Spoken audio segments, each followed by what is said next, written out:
আসসালামু আলাইকুম প্রিয় দর্শক। অন্য মঞ্চের আমাদের আজকের আলোচনায় বাংলাদেশ কি এখন রিমোট কন্ট্রোলে চলছে?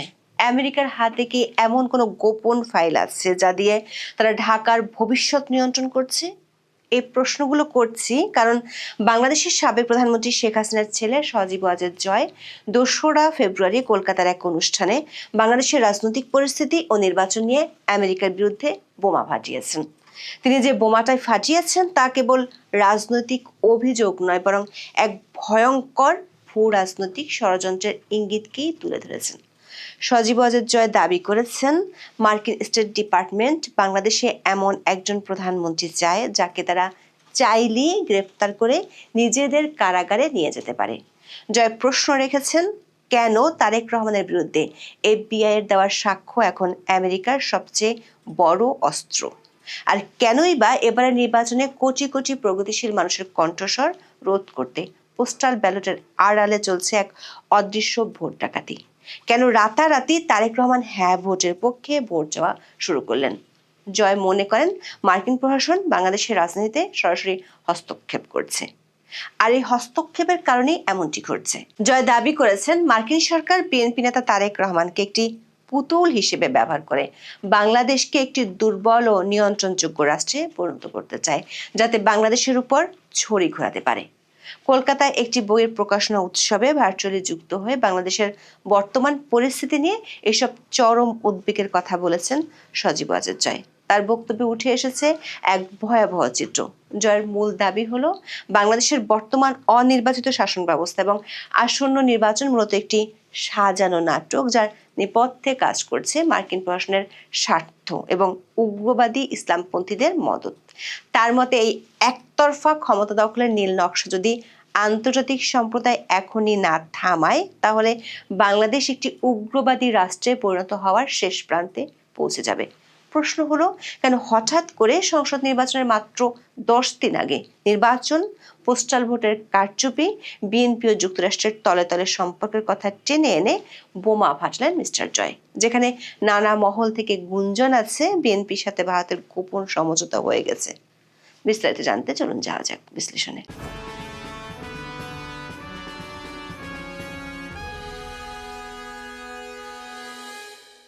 কলকাতায় আয়োজিত Bangladesh at the brink, the rise of Islamist governance বইয়ের প্রকাশনা উৎসবে ভার্চুয়ালি যুক্ত হয়ে বক্তব্য দেন সজীব ওয়াজেদ জয়। এই অনুষ্ঠানে বক্তব্য দেওয়ার মধ্য দিয়ে আওয়ামী লীগ সরকারের পতনের পর প্রথমবারের মতো সরাসরি রাজনৈতিক কর্মসূচিতে উপস্থিত হন শেখ হাসিনার ছেলে সজীব ওয়াজেদ জয়। 2024 সালের 5ই আগস্ট শেখ হাসিনা ভারতে আশ্রয় নেওয়ার পর গণমাধ্যম ও সোশ্যাল মিডিয়ায় সক্রিয় উপস্থিতি থাকলেও আওয়ামী লীগের কর্মসূচিতে সজীব ওয়াজেদকে সেভাবে দেখা যায়নি। ভারতের কলকাতায় সত্যজিৎ রায় মিলনায়তনে সোমবার দেয়া বক্তব্যে জয় প্রথমবারের মতো এমন 5টি পয়েন্ট নিয়ে কথা বলেছেন, যেগুলো নিয়ে এতদিন আওয়ামী লীগের কেউ প্রকাশ্যে কথা বলেনি, অথবা বললেও এভাবে প্রকাশ্যে কামান দাগাননি। জয় বলেছেন, বাংলাদেশে এখন যা ঘটছে তাকে কোনোভাবেই নির্বাচন বলা চলে না। তিনি এটিকে একটি একতরফা শো বলে দাবি করেছেন। আওয়ামী লীগ সহ সব প্রগতিশীল দলকে বাইরে রেখে করাই নির্বাচনকে তিনি একতরফা ও প্রহসন বলে মনে করেন। তিনি দাবি করেছেন, আওয়ামী লীগ হলো বাংলাদেশের বৃহত্তম এবং সবচেয়ে প্রগতিশীল দল। দলটিকে জি ফ্যাক্টো নিষিদ্ধ করে একটি কৃত্রিম পরিস্থিতি তৈরি করা হয়েছে। জয়ের ভাষায়, এটি আসলে কোনো নির্বাচনী নয়, এটি একটি সাজানো মঞ্চ। শুধু আওয়ামী লীগ নয়, বরং জাতীয় পার্টি সহ অন্যান্য ক্ষুদ্র ও প্রগতিশীল দলগুলোকে নির্বাচনের বাইরে রাখা বা তাদের উপর দমন পীড়ন চালানোর অভিযোগ তুলেছেন তিনি। জয়ের মতে, এটি একটি 2 হর্স রেস বা 2 ঘোড়ার দৌড়, যেখানে শুধু বিএনপি আর জামাত একে অপরের সাথে পাল্লা দিচ্ছে। তিনি বলেছেন, আওয়ামী লীগের মতো বড় দলকে বাইরে রেখে নির্বাচন করার অর্থ হলো ভোট শুরুর আগে ফলাফল নির্ধারণ করে রাখা। তিনি প্রশ্ন তোলেন, আওয়ামী লীগ যদি এতই অজনপ্রিয় হয়, তবে কেন তাদের নির্বাচনে অংশ নিতে বাধা দেওয়া হচ্ছে? জয়ের অভিযোগ, বাংলাদেশে এমন এক আতঙ্কের পরিবেশ তৈরি করা হয়েছে যেখানে সাধারণ মানুষ তাদের রাজনৈতিক পছন্দ প্রকাশ করতে ভয় পাচ্ছে। জয় বলেন, জনমত জরিপে দেখা যায় একটি বড় অংশ তাদের ভোটাধিকার সম্পর্কে মন্তব্য করতে রাজি নয়, কারণ তারা আওয়ামী লীগকে সমর্থনের কথা বললে হামলার শিকার হতে পারে। তবে জয়ের বক্তব্যের সবচেয়ে বড় বোমা ছিল মার্কিন প্রশাসনকে নিয়ে। তিনি দাবি করেছেন মার্কিন স্টেট ডিপার্টমেন্ট এমন একজনকে বাংলাদেশের ক্ষমতায় দেখতে চায় যাকে তারা সহজেই বশ করতে পারবে। জয়ের ভাষায় তারেক রহমানের দুর্নীতির ফাইল এবং এফবিআই এজেন্টদের সাক্ষ্য আমেরিকার হাতে আছে। তার দাবি হলো এফবিআই এজেন্টরা বাংলাদেশে এসে তারেক রহমানের বিরুদ্ধে সাক্ষ্য দিয়েছিলেন, ফলে মার্কিন যুক্তরাষ্ট্রের কাছে তাকে যে কোনো সময় গ্রেফতার বা অভিযুক্ত করার ক্ষমতা রয়েছে। ফলে তিনি প্রধানমন্ত্রী হলেও আমেরিকার ইশারা ছাড়া এক পাও নড়তে পারবেন না, কারণ আমেরিকা যে কোনো সময় তাকে গ্রেফতারের হুমকি দিতে পারে। জয়ের মতে এই চাপের কারণে বিএনপি তাদের দীর্ঘদিনের অবস্থান বদলে প্রধানমন্ত্রীর ক্ষমতা কমানোর জন্য মার্কিন মদতপুষ্ট গণভোটে সমর্থন দিয়েছে। জয় অভিযোগ করেছেন এটি বাংলাদেশকে একটি পুতুল রাষ্ট্র বানানোর ব্লুপ্রিন্ট। জয় মনে করেন মার্কিন আইন অনুযায়ী তারা যে কোনো বিদেশি নাগরিককে অন্য দেশ থেকে ধরে নিয়ে গিয়ে বিচার করার ক্ষমতা রাখে। জয়ের অভিযোগ এই তথ্যটি ব্যবহার করে মার্কিন প্রশাসন তারেক রহমানকে নিয়ন্ত্রণ করছে। জয় দাবি করেন বিএনপি দীর্ঘদিন ধরে সংবিধান পরিবর্তনের জন্য গণভোটের বিরোধিতা করলেও হঠাৎ করে মার্কিন চাপে তারা হ্যাঁ ভোট দেওয়ার পক্ষে অবস্থান নিয়েছে। তার মতে এই গণভোটের উদ্দেশ্য হলো প্রধানমন্ত্রীর ক্ষমতা কমিয়ে সরকারকে দুর্বল করা, যাতে বিদেশি শক্তিগুলো সহজেই প্রভাব বিস্তার করতে পারে। মার্কিন প্রশাসন বাংলাদেশে একটি দুর্বল সরকার চায় যাতে তারা ছড়ি ঘোরাতে পারে। আর যুক্তরাষ্ট্রের ইচ্ছাতেই বিএনপি গণভোটে হ্যাঁ বলার জন্য ইউ-টার্ন নিয়েছে, এমন অভিযোগের তীর তারেক রহমানের দিকে ছুড়ে দিয়েছেন সজীব ওয়াজেদ জয়। জয় অভিযোগ করেছেন মার্কিন স্টেট ডিপার্টমেন্ট এবং মার্কিন দূতাবাস একটি বিশেষ এজেন্ডা বাস্তবায়নে কাজ করছে। সজীব ওয়াজেদ জয় অত্যন্ত কড়া ভাষায় বর্তমান সরকারকে ইসলামপন্থী সরকার হিসেবে চিহ্নিত করেছেন। তার মতে এই সরকারের মূল ভিত্তি হলো উগ্রবাদী শক্তি। জয় অভিযোগ করেন এই সরকার ক্ষমতা আসার পরপরই 2016 সালের হলি আর্টিজান হামলার খুনি এবং ব্লগার হত্যাকারীদের মতো দণ্ডিত জঙ্গিদের মুক্তি দিয়েছে। জয় পরিসংখ্যান দিয়ে দেখান আওয়ামী লীগ নির্বাচনে থাকলে জামাত 5 থেকে 10% বেশি আসন পেত না, কিন্তু আওয়ামী লীগকে নিষিদ্ধ করায় জামাত এখন তাদের শক্তির চেয়েও অনেক বেশি প্রভাব বিস্তার করছে। জয় বলেন জামাতের লক্ষ্য বাংলাদেশে শরিয়া আইন প্রতিষ্ঠা করা, যা এই অঞ্চলের স্থিতিশীলতা নষ্ট করবে। জয়ের দাবি আল কায়দা, লস্কর-ই তৈয়বার মতো গোষ্ঠীর কমান্ডাররা এখন বাংলাদেশে প্রকাশ্যে সমাবেশ করছে। আসন্ন নির্বাচনে ব্যাপক কারচুপির নতুন এক পদ্ধতির কথা উল্লেখ করেছেন জয়। তিনি বলেন প্রচলিত ব্যালট বাক্স ছিনতাইয়ের চেয়ে এখন পোস্টাল ব্যালট কারচুপির উপর জোর দেওয়া হচ্ছে। পোস্টাল ব্যালটের ক্ষেত্রে বিদেশি পর্যবেক্ষক বা সাংবাদিকদের সরাসরি দেখার সুযোগ থাকে না। জয় অভিযোগ করেন মধ্যপ্রাচ্যের বিভিন্ন দেশ থেকে হাজার হাজার ভুয়া পোস্টাল ব্যালট আগে থেকেই জামাত এবং গণভোটার হ্যায়ের পক্ষে পূরণ করে রাখা হচ্ছে। তার মতে নির্বাচনের দিন ভোটার উপস্থিতি কম হলেও পোস্টাল ব্যালটের মাধ্যমে ভোটের সংখ্যা অস্বাভাবিকভাবে বাড়িয়ে দেখানো হবে। ভারতের দক্ষিণ এশিয়ার নিরাপত্তার স্বার্থে জয় বিশেষ সতর্কবার্তা উচ্চারণ করেছেন। তিনি মনে করেন বাংলাদেশে উগ্রবাদের উত্থান সরাসরি ভারতের পূর্ব সীমান্তের জন্য হুমকি হয়ে দাঁড়াবে। জয়ের ভাষ্য অনুযায়ী গত 17 বছর আওয়ামী লীগ ক্ষমতায় থাকায় ভারতের উত্তর পূর্বাঞ্চল নিরাপদ ছিল, কিন্তু এখন জামাত ও পাকিস্তান বাংলাদেশে মুক্তভাবে কাজ করার সুযোগ পাবে, যা ভারতের জন্য গুরুতর নিরাপত্তার ঝুঁকি তৈরি করবে। সজীব ওয়াজেদ জয়ের বক্তব্যের শেষ পর্যায়ে ছিল আন্তর্জাতিক সম্প্রদায়ের কাছে একটি জোরালো আবেদন। তিনি বলেন যে নির্বাচনের আর মাত্র কয়েকদিন বাকি এবং এখনই যদি বিশ্ববাসী এই সাজানো নির্বাচনের বিরুদ্ধে কথা না বলে তবে বাংলাদেশ অন্তত আগামী 5 থেকে 10 বছরের জন্য উগ্রবাদের অন্ধকারে তলিয়ে যাবে। তিনি বলেছেন এটি কেবল আওয়ামী লীগের বিষয় নয়, বরং বাংলাদেশের প্রগতিশীলতা এবং আঞ্চলিক নিরাপত্তার বিষয়। জয় বলেন যদি আপনারা এই নাটকটি চলতে দেন তবে আপনারা একটি সাজানো সরকার পেতে যাচ্ছেন এবং এরপর বাংলাদেশের কি হবে তা অস্পষ্ট। সজীব ওয়াজেদ জয়ের দাবি যদি এই নির্বাচনকে প্রতিহত করা না যায় তবে বাংলাদেশ এক দীর্ঘস্থায়ী অন্ধকার ও অস্থিতিশীলতার যুগে প্রবেশ করবে। জয় আরও দাবি করেছেন আওয়ামী লীগকে নির্বাচনের বাইরে রাখা মানে কেবল একটি দলকে দূরে রাখা নয়, বরং কোটি কোটি প্রগতিশীল ভোটারের কণ্ঠস্বর রুদ্ধ করা, যা শেষ পর্যন্ত বাংলাদেশকে একটি ব্যর্থ রাষ্ট্রে পরিণত করতে পারে। দর্শক, কিছুদিন ধরে নানা মহলে গুঞ্জন চলছিল জয় কিংবা আওয়ামী লীগের সাথে বিএনপি কিংবা তারেক রহমানের গোপন আঁতাত হয়েছে। জামাত ইসলামী এবং সরকারি কিংস পার্টি এনসিপি নেতারা অভিযোগ করেছেন বিএনপির সাথে ভারতের একটি গোপন সমঝোতা হয়েছে। কয়েকদিন আগে ওয়াশিংটন পোস্টে প্রকাশিত এক রিপোর্টে বলা হয়েছিল ঢাকায় মার্কিন কর্মকর্তারা জামাত ইসলামীকে ক্ষমতায় দেখতে চান, কিন্তু 2রা ফেব্রুয়ারি প্রথমবারের মতো আওয়ামী লীগের শীর্ষস্থানীয় কারো পক্ষ থেকে অভিযোগ করা হলো বিএনপির সাথে আতাত ভারতের নয়, চলছে আমেরিকার। একটি দুর্বল সরকার প্রতিষ্ঠার মাধ্যমে জামাত ইসলামীকে শক্তিশালী করার একটি চক্রান্ত চলছে বলে জয় অভিযোগ করেছেন।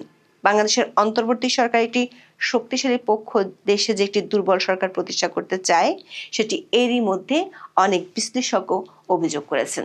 জয় পোস্টাল ভোট সহ নির্বাচন নিয়ে যেসব অভিযোগ করেছেন সেগুলো খুবই পরিষ্কার। নির্বাচনের 10 দিন আগে জয়ের এমন অভিযোগ কি সামনের দিনগুলোর কোনো ইঙ্গিত দিচ্ছে? মাত্র 10 দিন আগে আন্তর্জাতিক সম্প্রদায়ের কাছে তিনি কেন এমন ভয়াবহ অভিযোগগুলো তুলে ধরলেন? আবার অনুষ্ঠানটি কলকাতায় হয়েছে, সেখানে তিনি বাংলায় বক্তব্য না দিয়ে ইংরেজিতে বক্তব্য দিলেন কি সত্যিকার অর্থে আন্তর্জাতিক মহলে বার্তা দেওয়ার জন্য? বিশেষ করে বাংলাদেশকে ঘিরে মার্কিন বিরোধী যে পরাশক্তিগুলো আছে তাদের কাছে কি কোনো বার্তা দিতে চাইলেন? সেটি যদি সত্যি হয় তাহলে বাংলাদেশকে ঘিরে দক্ষিণ এশিয়ার রাজনীতি কি সুপ্রিয় দর্শক শ্রোতা মণ্ডলী, আপনারা এই মুহূর্তে আমাকে যে যেখান থেকে দেখছেন এবং পরবর্তীতে যে যেখান থেকে দেখবেন, আপনাদের সকলকে জানাই আমি আমার প্রাণঢালা অভিনন্দন এবং শুভেচ্ছা এবং কৃতজ্ঞতা প্রকাশ করি আপনাদের ভালোবাসায়। কারণ আপনারা যে পরিমাণ ভালোবাসা আমাকে দিচ্ছেন তা হয়তো আমি কখনো এই ঋণ আপনাদের শোধ করতে পারবো না। এরপরও আপনাদের কাছে আমার চাওয়া যে আমার ভয়েস, আমার কথাগুলো যাতে বাংলাদেশের প্রত্যন্ত অঞ্চলে পৌঁছে সেই ব্যবস্থাটা আপনারা করতে হবে। আর এটা করার জন্য আপনাদেরকে চ্যানেলটি সাবস্ক্রাইব নিজেরা করতে হবে, বন্ধু বান্ধব ভাই বোন সকলকে বলতে হবে। আর এই কষ্টটুকু আমার জন্য হয়তো আপনারা করবেন, এটা আমার দৃঢ় বিশ্বাস। তো এতক্ষণে আপনারা ব্যানার এবং হেডলাইন দেখে হয়তো বুঝতে পারছেন যে আমি কি বলছি বা কোনো দিকে গুলাইয়ে ফেলছি কিনা। যে অমিত শাহর হুমকি, শেখ হাসিনা আসছেন লাইভে, দুইটা কিন্তু দুই জিনিস। হঠাৎ করে গতকালকে সম্ভবত ভারতের অমিত শাহ উনি বিশাল একটা হুমকি দিয়ে বসছেন বাংলাদেশকে, না তো চলেন আমরা একটু সাইজ করি না ইন্ডিয়াকে। কি বলেন ভাইয়ারা, ইন্ডিয়াকে একটু সাইজ করা দরকার না? কারণ আমরা তো বঙ্গু, আমরা যদি সাইজ না করি কিভাবে হবে? তো আমি আমাদের নেত্রীর ভিডিও কনফারেন্স সেটার ব্যাপারে বলছি, তার আগে একটু অমিত শাহের বিষয়টা বলি। দেখেন, উনি যে হুমকিটা দিয়েছেন বহুদিন পরে উনি বলছেন, আর আমার হিসাবে অরিজিনাল কথাটাই বলছেন যে এখানকার জায়গা কি তোমার বাপ দাদার, তোমার বাপের জায়গা যে তুমি তুলে লইয়া যাইবা? ঠিক আছে না? বাংলাদেশ স্বাধীন করছিল বঙ্গবন্ধু শেখ মুজিবুর রহমান, আর আমাদের জননেত্রী শেখ হাসিনা এই দেশ 21 বছর শাসন করেছে। ওনার আমলে অনেক উন্নয়ন হয়েছে। এরপরও বলা হয় যে দেশ কি তোমার বাপ দাদার, এ বঙ্গুরা বলে। তো ঠিক সেম কথাটা আজকে অমিত শাহ বললেন, ভারতের মাটি তোমাদের বাপ দাদার। ভারত যুদ্ধ করা লাগবো না ভাই। ভারতের মানুষ যদি শুধু বলে যে আমরা মার্চ করে আসছি বাংলাদেশের দিকে, 140 কোটি মানুষ এক মার্চে আমরা সব পায়ের তলায় মিশা যাব, হেদেরই জায়গা নিয়ে নিব, কোপায়া দিব, কাইটে দিব, কত বড় বড় কথা এইসব ফকিন্নির বুদ্ধের। আপনার কিছুদিন আগে কোথায় যে 10-12 দিন আগে জানা দেখছেন তো, আপনারা শুনছেন যে ডোনাল্ড ট্রাম্প বলছিল কি যে আমি গ্রিনল্যান্ড দখল করে নিব, গ্রিনল্যান্ড হয় আমার কাছে বেচা দাও, আর নয়তো আমি দখল করে নিব আর্মি দিয়া। এরপরে কি শুরু হয়েছে দেখছেন তো, পুরা ইউরোপীয় ইউনিয়ন, তাই আগেই একজোট ছিল, ওরা প্রত্যেকে 2জন 4জন 5জন করে একটা মহড়ার মতো করলো, মানে এটা আমেরিকার দেখানো যায় তুমি আসলে আমরাও ছাড়বো না। আর যেই ন্যাটো ছিল, ন্যাটো কিন্তু তৈরি করছে এই ইউরোপ এবং আমেরিকা মিলে, সে ন্যাটোর মধ্যে অলরেডি ভাঙন শুরু হয়ে গেল। কারণ ন্যাটোর প্রতিষ্ঠাতা যাদের রক্ত ঘামে ন্যাটো, সেই হল্যান্ডের স্বায়ত্তশাসিত অঞ্চলে গ্রিনল্যান্ড উনি কি দখল করবেন এটা নিয়ে। ওখান থেকে এখন উনি কিন্তু পিছিয়ে হটছেন, তো পাগলা মানুষ ভাই পিছিয়ে হটে কিনা জানি না। এই যখন পরিস্থিতি যে একটা দেশের ভূখণ্ড, আজকে রাশিয়া ইউক্রেন এতদিন ধরে যুদ্ধ চলছে যে ইউক্রেনের ভূমি নিচ্ছে রাশিয়া, সেটা নিয়ে, হ্যাঁ, আর আপনারা এসছেন যে আমরা দখল করে নিব, আমরা খায়া ফেলাবো, হ্যাঁ, আপনারা মারলে বাঁচবেন না। অমিত শাহ কিন্তু সঠিক সময়ে সঠিক কারণেই হুমকিটা দিয়েছেন। কারণ আপনারা যদি একটু খেয়াল করেন, যে গত বেশ কিছুদিন যাবৎ দেখছেন যে বাংলাদেশের বর্ডার এরিয়া পুরোটাতে সেনা ক্যাম্প থেকে শুরু করে অনেক কিছুই করেছেন, এবং অমিত শাহের হুমকিটার দুদিন আগে আমাদের ওই যে কন্ডমাপা আছে না, আপনার যে পরিবেশ আপা আর কি, উনি রংপুরের ওইদিকে গিয়েছিলেন হানা ভোটের পক্ষে প্রচার চালাইতে। সেদিন কিন্তু উনি চাইনিজ অ্যাম্বাসাডারকে নিয়ে গিয়েছিলেন। ভোটের ক্যাম্পেইন বাংলাদেশের, ভোট ক্যাম্পেইন, ভোট দিবে বাংলাদেশের জনগণ, আর আপনারা নিরপেক্ষভাবে ইলেকশনটা করবেন, আপনারা কেন হানা পক্ষের প্রচার চালাইতেছেন? প্রথম কথা। দ্বিতীয় কথা হচ্ছে যে সেইখানে আবার এই চাইনিজ রাষ্ট্রদূত নিয়ে যেতে হবে কেন আপনারে? উনি কি বুঝে? উনি হানার বুঝে এটা কি? উনি বাংলায় কথা কয়, ইংলিশ পারে, কিছুই তো না, তাহলে ওনার নিয়ে যেতে হবে। এগুলো হচ্ছে যে ওই জায়গায় মানে ইন্ডিয়ারে দেখানো যে দেখো আমাদের সাথে আছে। তো এই জন্য অমিত শাহ যে হুমকিটা দিছেন, এই হুমকিটার ফলাফল আমরা কিছু না কিছু পাবো। একদম যে কিছু পাবো না তা না, কিছু না কিছু পাবো। এদিকে ভারতের আজকে বাংলাদেশের অনেক পত্রিকায় হয়তো দেখছেন, হ্যাঁ ভারত বাজেট পেশ করেছে, সেখানে বাংলাদেশকে দেওয়া সাহায্য কমিয়ে দিয়েছে। কেন রে ফকির নির্বুত, তোরা না বলে বয়কট ভারত, বয়কট ভারত? তো এখন তোদের বরাদ্দ কমিয়ে দিয়েছে, তাতে কি হয়েছে? তোরা তো বয়কট ভারত। আমি তো কমু যে এম্বাসি মেম্বাসি, ভারতের এম্বাসি মেম্বাসি যা আছে তোরা সব জ্বালায়া পড়াইয়া দে, কূটনীতিক সম্পর্কই ছিন্ন করে আলা। তোরা পাকিস্তানের সাথে কর, তোরা ওখান থেকে পাকিস্তান থেকে গাধার মাংস আইন না গরুর নামে ব্যাস বেচা খা, ঠিক আছে না? এই অবস্থাতেই চলবে। সুতরাং অমিত শাহের যেই হুমকি, এতদিন পরে একটা হুমকি দিছে, তবে এই হুমকিতে বাঙালির কাজ হবে না। আমার মতে ইন্ডিয়া একটা ডলাও দিতে হবে। কারণ আপনি দেখেন মুম্বাই অ্যাটাকের যেসব লোকগুলো, মুম্বাই বিস্ফোরণে জড়িত যেসব লোকগুলো ছিল, এবং এটা ইন্টারন্যাশনালি জানে, এই লোকগুলো এখন বাংলাদেশে আছে সবাই, এবং পাকিস্তানের প্রচুর সন্ত্রাসী সংগঠনের লোকজন এখন বাংলাদেশে আছে। যে কোনো মুহূর্তে যে কোনো কিছু ওরা ঘটাইতে পারে। শুধু ইন্ডিয়া তো দেখেই থাকবে, ভাই আমার দেশ আমি রক্ষা করবো না। আপনার বাড়ি এসে কেউ যদি বলে যে আপনার বাড়ি দখল করুন, আপনার বাড়ির জায়গা এটা আমার, আপনার ছেড়ে দিবেন? আপনিও তো আপনার বাড়ির সীমানা প্রাচীর দেন, বা জায়গার মাপজোক থাকে যে ভাই এখানে এসে না, এখানে নিয়ে নিলে মারামারি হয়ে যায় না, কোপাকুপি হয়ে যায়। আরে বাপের সম্পত্তি ভাগের জন্য দুই ভাই পিটাপিটি হয়, সেইখানে আপনি আরেক দেশের সম্পদ খায়া ফেলাবেন, ভাগ করে দিবেন, আপনার নিজেরই লেংটির খবর নাই। এটা অবস্থা কি জানেন, যা আপনার নিজেরই ওই মিডল দণ্ড দেখা যায়, আবার আপনি কইতেছেন যে আরেকজনের পাশা দেখা যায় কেন? এই সে বাঙালির অবস্থা। তো অমিত শাহ যা বলছেন, আমার মনে হয় কি জানেন, যে যে কোনো মুহূর্তে এমনও হইতে পারে যে বাংলাদেশের 3 টুকরা করে শুধু ঢাকার টুকরাটা রাইখা বাকি দোনোটাই ইন্ডিয়া দখল করে কইতে যে এটা আমাদের ভূমি, এবার তোরা যা ফালাবি ফালা। এটা হইতে পারে, এরকম হওয়ার সম্ভাবনা খুব বেশি। এখন আসেন যে আমি আমাদের নেত্রী, আমাদের আপা, ওনার যেই বার্তা আসবে, তবে অনেকে বলছে যে ভিডিও বার্তা দিবেন, তবে আমার কাছে যে খবরটুকু আছে সেটা হচ্ছে যে উনি ভিডিও বার্তা দিবেন না। উনি প্রায় 7 থেকে 8 মিনিটের জন্য সারা বাংলাদেশ সহ বিশ্বে বাংলা ভাষাভাষী মানে বাংলাদেশিদের জন্য, বাংলাদেশের জনগণের উদ্দেশ্যে 12 তারিখের আগে একটা ভাষণ দেবেন। নির্বাচনের আগে, এই অবৈধ নির্বাচনটার আগে একটা ভাষণ দিবেন। সেই ভাষণটাতে উনি এই নির্বাচন যে আওয়ামী লীগ বিন যে নির্বাচনটা, এটা তো অবৈধ নির্বাচন, এই বিষয়ে এত কোনো দিক নির্দেশনা তুলে দিবেন, এবং জনগণের উদ্দেশ্যে, বাংলাদেশের জনগণের উদ্দেশ্যে কিভাবে এই নির্বাচনে না গিয়ে নিজ ঘরে থেকে boycott, no vote no vote, মানে আমরা ভোট দিতে যাবো না, জীবন বাঁচাও, এইটা বইলা এই ধরনের দিক নির্দেশনা দেওয়ার একটা কথা আছে বলে আমার কাছে যতটুকু।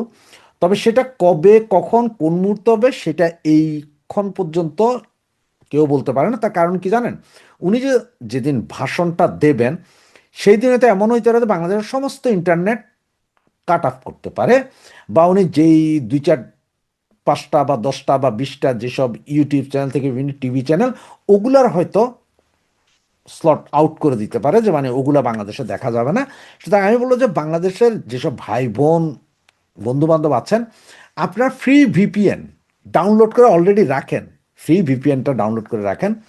অনেক ইউটিউব চ্যানেল, অনেক টিভি চ্যানেল হয়তো ওনার ভাষাটাকে সরাসরি প্রচার করে দিব, যেন আমিও চেষ্টা করব যে আমি যদি এরকম দেখি তাহলে আমিও হয়তো আমার ফেসবুকে ইউটিউবে আই না, আমি এটাকে চালায়ে দিব।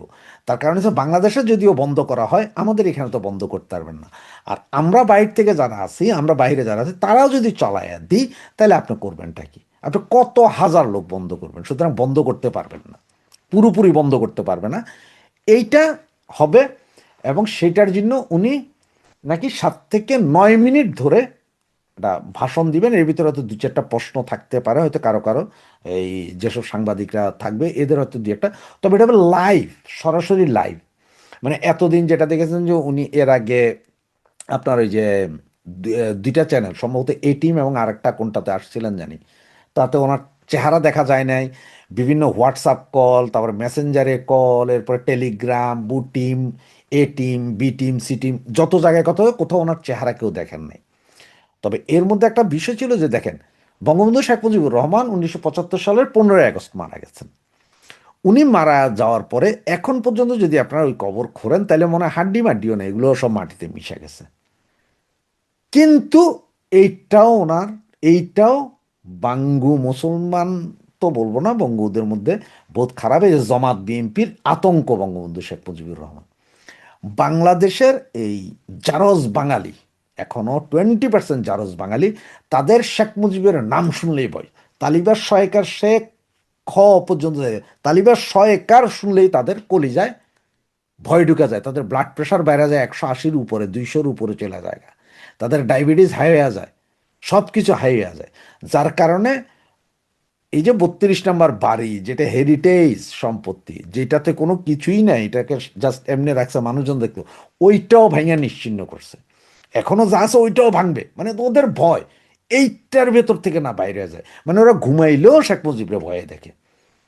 সুতরাং 18 মাস এই সব হারামজাদার ভিতরে একটা ভয় যে শেখ হাসিনা, শেখ হাসিনাটা ভয়। এই জন্য আমাদের নেত্রী ধরেন আসে নাই, ফেস দেখায় নেয়, কারণ এই সময় মতন দেখাবে। কারণ ফেস প্রতিদিন ফেস দেখানোর চেয়ে একবারই দেখাবে, সেই দিনে আপনাদের কেয়ামত হবে। ইন্ট্রিম ভাইদের কথা বলছি। তো এই জন্যই বলছি আপনাদেরকে যে যেটা শিওর খবর যে আস্তে আস্তে আসছেন উনি, এখন হয়তো ফেস হবেন। ফেস মানে কি? সরাসরি ভিডিও লাইভে আসছেন।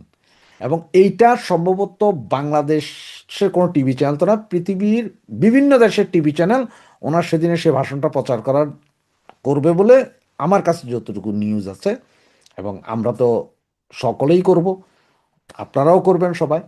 এবং এইটা হবে একটা ভূমিকম্প, এবং এটার পরেই যে কোনো মুহূর্তে উনি আবার বাংলাদেশও চলে আসতে পারেন। হইতে পারে না এমন যে সরোয়ার্দী উদ্যানে 48 ঘন্টা লাগবে, 24 ঘন্টার একটা টাইম দিবে, যাক আমি কালকে আসছি সরোয়ার্দী উদ্যানে, উনি চলে আসলেন, আর ততক্ষণে আমরা তো 4 ঘন্টা টাইম পাইলেই সরোয়ার্দী উদ্যান ঘেরাও করতে পারবো বাংলাদেশে আমরা যারা আছি। এটা আসছে ধাপে ধাপে, তবে ভিডিও বার্তা নয়, এবার ভিডিও বার্তা নয়, এবার সরাসরি লাইভে আসছেন। যারা বলছেন যে ভিডিও বার্তা, আমার কাছে যে খবরটুকু আছে সেটা হচ্ছে ভিডিও বার্তা নয়, সরাসরি লাইভে আসবেন।